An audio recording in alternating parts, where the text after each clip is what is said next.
大家你们好。开始之前，我就是想说，我特别想中国。Hello everyone. Before we start, I just wanted to say in Chinese that I really miss China. And that is why, because on 1st of October it's a national day in China and it's a really big celebration, I decided to repeat the Chinese story, although we have many more stories coming, and have a tea ceremony with you and enjoy an ancient Chinese story, which you probably heard of. It's called the Butterfly Lovers. So, the Butterfly Lovers is an ancient story that talks about two people that were in love, so in love that they actually died for their love. And it's a really beautiful story that I actually really love, and that is why I want to tell it to you. So it is said that long ago there lived a beautiful but more importantly really smart girl called Juintai. Juintai was really wise and she had many skills, but most importantly she really wanted to study. She wanted to study so much that she was always begging her parents to let her go to study at the Confucius Academy in Hangzhou, although only men were allowed to study in that time, and that was the situation not just in China but in every other country. So she begged and the parents said that they don't see how it would be possible. And then she came one day dressed up as a boy, saying that in that way, if she was dressed up as a boy, she could attend the academy. And they realized that indeed she did look very similar to a boy when she was dressed like that. So after a lot of convincing and begging, they did allow her to go and study at this academy. Well, before I tell you the continuation, would you like a little cup of tea? It's a really delicious green tea, so if you do enjoy some green tea, please join me. I'm gonna have it as well. It's still a little bit hot. So, Juinhai, dressed up as a boy, went on her way. She had a nice travel and at some point arrived to a crossroads and wasn't sure which way to take, east or west, to arrive to the academy.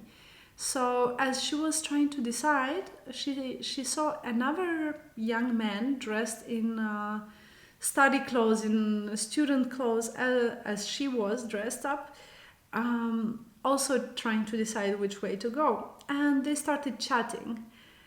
And the truth is, the moment their eyes met, they felt a connection. So they knew something was up, but they were both shy, so basically they chatted about one and the other, and the whole way they were talking about what they expect from the school, and they really felt connected and they really felt good with each other. And Zhu Yintai felt that it was the first time in her life, although she was disguised as a guy, she felt that it was the first time ever she could actually be herself and say the things she actually thought, and she felt good next to him. Lian Shanbo, because that was his name, felt the same. He felt really good in her company and felt his heart beating faster, but couldn't understand it because he thought it was quite weird. But what is that feeling, and how he can explain it, right? And so they go to the academy, and I am going to try the tea. It's delicious. It's one of the best things China has given to civilization. The green tea is amazing. When you are in China and somebody serves you green tea, if you're talking, you can just do like that. That means thank you, a tap with 2 fingers. So like that, you don't need to interrupt your speech. So, Liang Shanbo and Zhu Yintai were students together. They were really close and they were studying all the time together, doing all the things together. They were excelling in their studies and they even shared a dorm room. And And Liang Shanbo couldn't understand why Zhu Yintai was always sleeping dressed up, why she would use the bathroom alone, why she would sleep, covered until her chin. She would never sleep naked like the other boys, and she would never participate in water activities with the other boys. And he thought it was strange, but then he thought she was just a bit shy. He had no idea she was a girl. And the other boys as well thought it was weird, but then everybody has his own weirdnesses. So they were gossiping about it, but it wasn't such a big deal until the third year. So after 3 years of studying there, the gossip started becoming more intense, and Zhu Yintai realized that she would need to leave the academy soon before she was found out. As she did, she begged him to write to her. She was crying and begged him to come to visit and to write to her. She had no idea that her life was going to be changed forever, because the moment she got home, her parents announced that the neighboring farms, the neighboring farmers had a really large piece of land, and they wanted to unite their land with her family's land by marriage, which means they asked for her hand in marriage for their son. Zhu Yintai was devastated. And me, I want some more tea. I can have it all day, every day. So, as I was saying, Zhu Yintai was devastated. And she wrote to Liang Shanbo, but she couldn't really disobey her parents, because she had always been a very dutiful daughter, and she had always listened to everything her parents had asked for.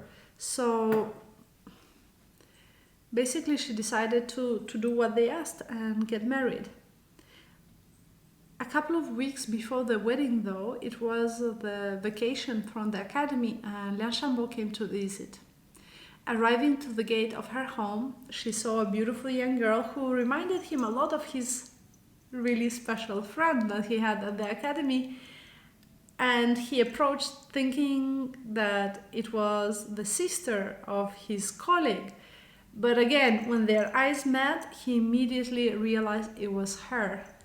And he felt it in his heart. He was in love, and he immediately asked for her hand in marriage, which unfortunately she had to refuse, because she was already promised to somebody else, and doing otherwise would mean a big disgrace for her family, and she couldn't do that. Liang Shanbo was devastated. He was so devastated that he started falling ill, and no medicine would help him recover. He was laying in his bed, feeling that he was going to die, and he wrote, "Okay, we have a visitor. So this is my cat, and she wants to be part of this video apparently." So he wrote her a letter in which he was begging her that the moment he dies and she is getting married, when she passes by his tomb, if she loved him, she should burn some incense in his memory. She was heartbroken, of course, and her wedding day felt like a funeral day.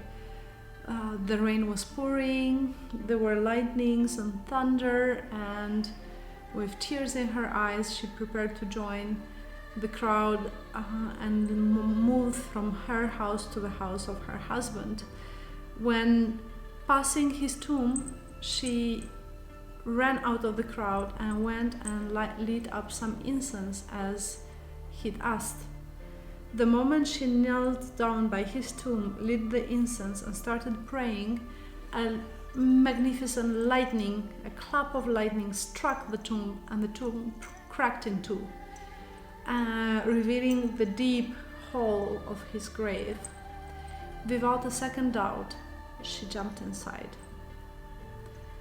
As her parents rushed to the hole to try to save their daughter, two white butterflies came fluttering out of the emptiness. It was her, it was Junhai and Lan Shanbo, and their souls had transformed forever, and now they will be together forever. Always together. Sorry, I have a knot in my throat.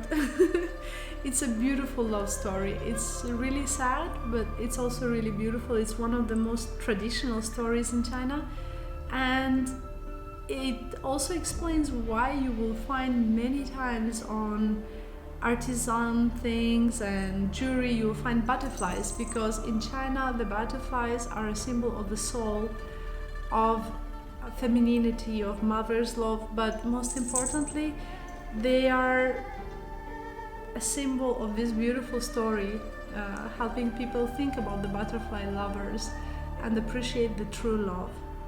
So it's a kind of Romeo and Juliet of the ancient China. It's a beautiful story. I do hope you like it, because I really do. And I hope you've enjoyed having some green tea with me. I'm gonna have some more. And if you do like this channel, please follow, like and subscribe, and share it with your friends. Let them know about the stories, like that you have something interesting to chat about. And if you have any suggestions, I would love to hear them. And see you next time. 再见